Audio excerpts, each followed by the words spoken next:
لو لفينا كده لفة أنا ناحية اليمن، يعني هتلاقوا أول شخصية هذه الأيام اللي هي الترند هو اللواء يحيى سريع. خلاص أنا رقيته، قلت لكم في حلقة سابقة رقيناه، وترقية قناة زوايا مظلمة يعني أهم من ترقية وزارة الدفاع على المستوى الشعبوي.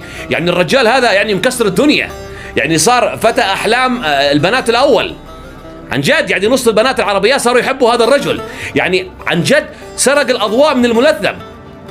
يعني لو تلاحظوا الآن العميد يحيى سريع، وأنا شفته شخصيا يوم العرض العسكري كنت في المنصة، يعني ما شاء الله هيبة وسيم لا أحد ينكر ذلك، وشباب ومنصب وعميد ومدير دائرة التوجيه المعنوي أو إدارة يعني جهاز التوجيه المعنوي، ويطلع بهيبة كذا القوات اليمنية المسلحة. يعني صار يعني أنا حبيته، تخيلوا يعني أنا حبيته، فما بالك البنات. يعني حتى المشاط اختفى، يعني أنتوا عاد حد شاف الرئيس المشاط؟ ما عدناش شايفينه.